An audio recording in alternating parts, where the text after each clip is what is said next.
Dans l'une de nos récentes vidéos publiées, nous avons expliqué qu'un bailleur ne peut pas expulser son locataire sans décision de justice.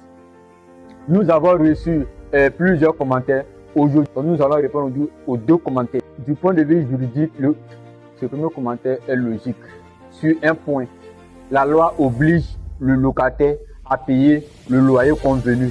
C'est d'ailleurs ce que nous dit l'article 435 de la loi numéro 2019-576 du 26 juin 2019 instituant code de la construction et de l'habitat qui nous dit que le locataire est tenu d'utiliser l'immeuble en bon père de famille conformément aux stipulations du contrat de bail et de payer le loyer convenu. Ce qui revient à dire que le locataire a l'obligation de payer son loyer.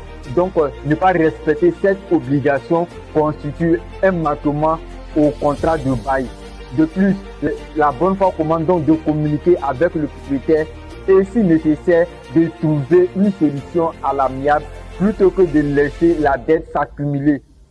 Ensuite, dans ce deuxième commentaire, nous allons maintenant voir les droits du propriétaire en cas de loyer impayé. Et c'est l'article 442 de la même loi qui nous fait savoir que le non-paiement du loyer constitue un manquement aux obligations du locataire et peut permettre au propriétaire de demander la résiliation du bail.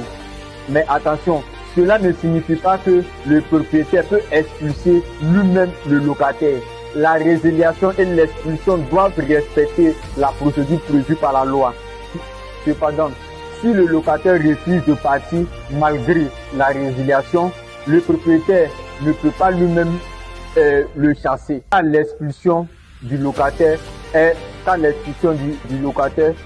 définie à l'article 445 de la même loi, qui nous fait comprendre qu'en cas de manquement du locataire, notamment pour loyer impayé, le propriétaire peut saisir le juge des référés pour demander l'expulsion forcée du locataire. Attention, le propriétaire ne doit pas lui-même expulser le locataire, il doit passer par la procédure judiciaire prévue par la loi. Là où il a suscité, il y a